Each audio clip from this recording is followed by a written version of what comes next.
شوف، خلينا مقتنعين ومتأكدين إن إحنا كلنا كمشجعين للكورة على مستوى العالم كله متأكدين إن فكرة الألف هدف لكريستيانو رونالدو ما هي إلا مسألة وقت. يعني هي فكرة وقت بس، وكريستيانو رونالدو يوصل للهدف رقم 1000 في مسيرته وهيعدي. يعني إحنا كلنا متأكدين إن هو هيوصل لل1000 وهيعدي. كريستيانو رونالدو النهارده بفوز نادي النصر بنتيجة 2-0 وتسجيله الهدف رقم 950 ليه في مسيرته الكروية. الفكرة مش إن هو وصل ل 950 هدف في مسيرته الكروية، لا، الفكرة إن هو في 3 مواسم بس مع نادي النصر السعودي بيصل النهارده للهدف رقم 80 ليه في الدوري السعودي. أنا عايز أقول لك في أساطير في الدوري السعودي ما جابوش ربع الرقم ده.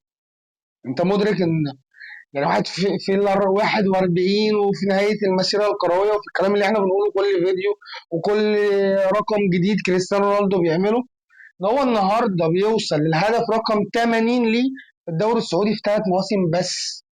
لك ان تتخيل الراجل ده بيعمل ايه. عايز اقول لك ان هو يعني هو مش استسهال.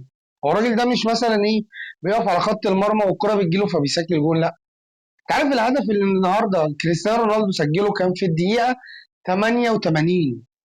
يعني واحد في عمر ال 41 من عمره في نهاية مسيرته الكروية بيسجل الهدف رقم 950 ليه في تاريخه، والهدف رقم 80 في الدوري السعودي في 3 مواسم بس في الدقيقة 88.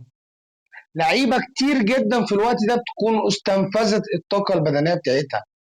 أنا عايزك تتفرج على الجون وعلى حلاوة الجون وشوف كريستيانو رونالدو جاي منين في الدقيقة 88 في عمر ال 41 علشان يسجل هدف رقم 950 وال80 في الدوري. خلص الكلام. الكلام اصبح ما هو الا حشو. احنا بنحشي وهو بيعمل عظمه، بيعمل تاريخ، وبيعمل ابداع، وبيعمل مسيره حافله. مش هقول لك من الصعب انها تتكرر، هقول لك هي استحاله تتكرر تاني. ان لم يكن الافضل فهو من الافضل في التاريخ من لمس كره القدم كريستيانو رونالدو.